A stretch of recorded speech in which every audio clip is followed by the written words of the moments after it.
Uber now phased out all the changes that they made for California drivers to make them seem more independent. But what are drivers saying? And we're going to be talking about and discussing that right now.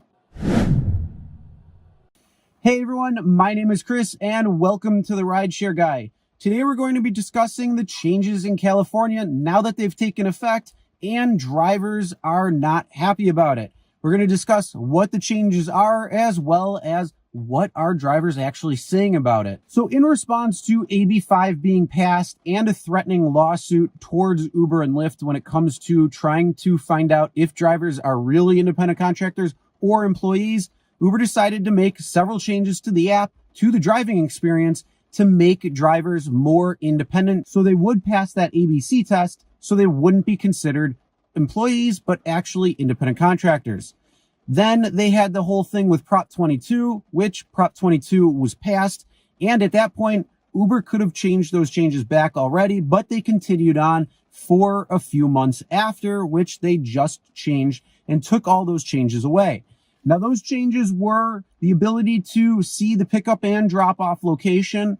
That was not fully changed, but it was modified.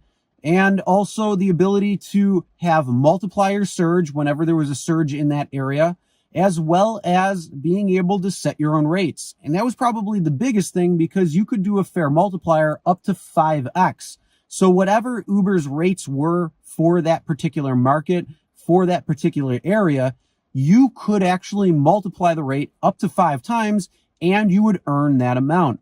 Also, Uber was capped at 25% commission when it came to how much they could take on a particular fare.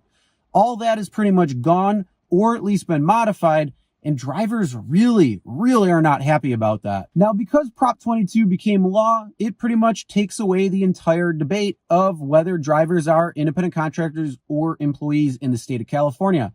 The only thing that could supersede that is this PRO Act that passed in the House, but hasn't really gone anywhere in the Senate and not expected to go anywhere either. But essentially, it's a nationwide AB 5. So Uber could have taken these changes away when it passed, but they decided to continue on longer.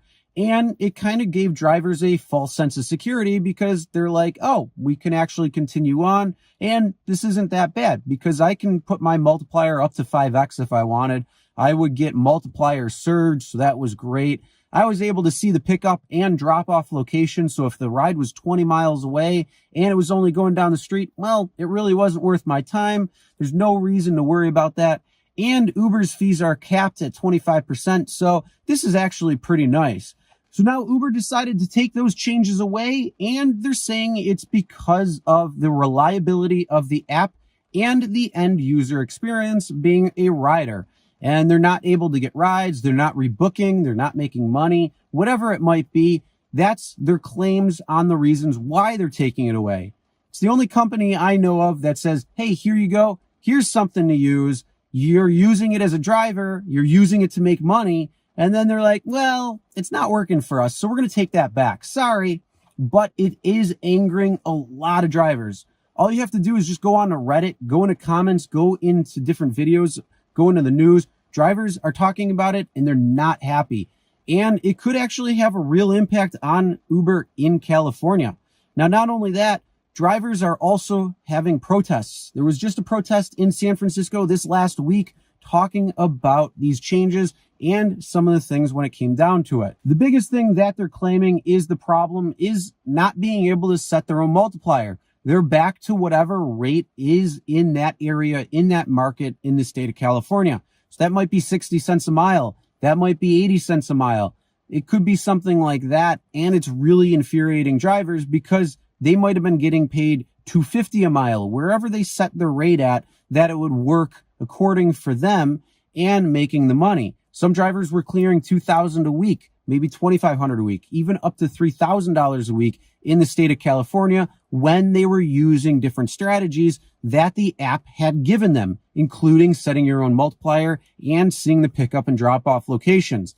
Now that those have been changed or modified, drivers are not making anywhere near that amount anymore, and they're going to have to put in a lot more hours to try to equal that. But I really want to know from California drivers who are watching this right now and want to vent, Put it in the comments what your thoughts are when it comes to these changes. Has it changed your driving habits? Are you somebody who is just on Uber because you had these changes? Are you now on Uber and Lyft? Are you looking for something else entirely? Please share your thoughts below. Now, if you're a driver in the state of California and you want to see these changes come back to you, or if you're somebody who's watching this that's not in California and never had these changes, but you want them as well, make sure you give this video a thumbs up, because trust me, those changes would have been amazing to have as a driver. Unfortunately, I'm from New York, so I really can't. But either way, if you haven't hit that subscribe button yet, make sure you do, because there's new videos each and every single week coming out that's going to give you different news, different updates, and also better strategies so you can make money out there, especially since there's no more fare multiplier. All right, everyone, drive safe.